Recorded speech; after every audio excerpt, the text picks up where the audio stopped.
Okay, the inspiration for the book was back in 1976. I went to all raw food diet, and I felt so much better. I had so much more energy, and I felt like I had a spiritual awakening, and it was just so amazing the dramatic transformation of my life for the better that the raw food diet gave me, that I wanted to write a book about it, to share my experience with the world, and to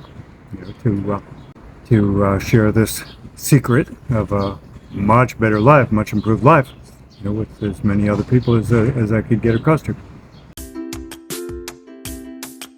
Okay, the way raw food diet affected my artwork was number one, I was able to draw more clearly.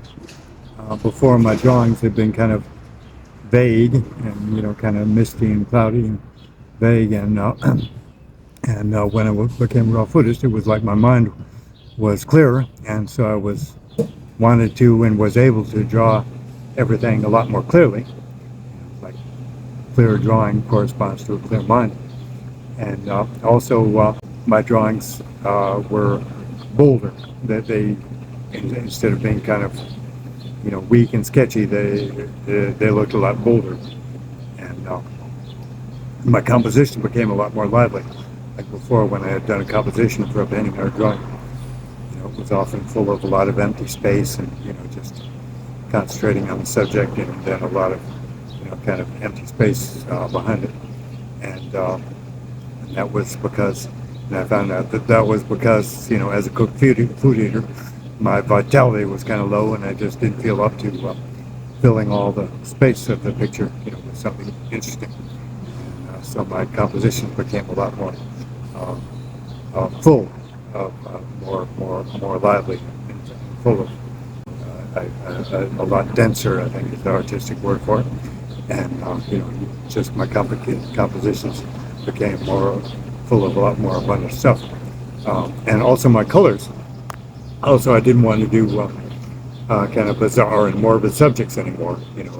Before I had kind of felt in tune with the spirit of death and decay and so on. I wanted to do this kind of bizarre and morbid subjects. And after I became a raw fooder, I wanted to do beautiful subjects that look like healthy life. And also my colors. It was like a dark cloud went out of my mind. I was able to paint with the brightest and most beautiful colors I had ever seen in painting before. And so those were the way that raw food diet affected my artwork.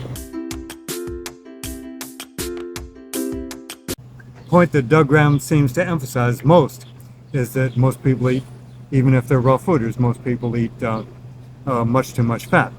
And that the ideal amount of fat for a diet, he says, is 10% or less. So I want to try that because, I've been sick with long COVID for about 1.5 years now, and I've got a lot of energy back, but still have brain fog. So I want to, I'm just kind of desperate to find something to get rid of this brain fog. So I want to try Doug Graham's, low-fat diet, and stay all raw, and see if that'll get rid of this brain fog. Because I do remember in 1977, I did live for 6 weeks on nothing but sweet, juicy fruits, and I never felt better in my life.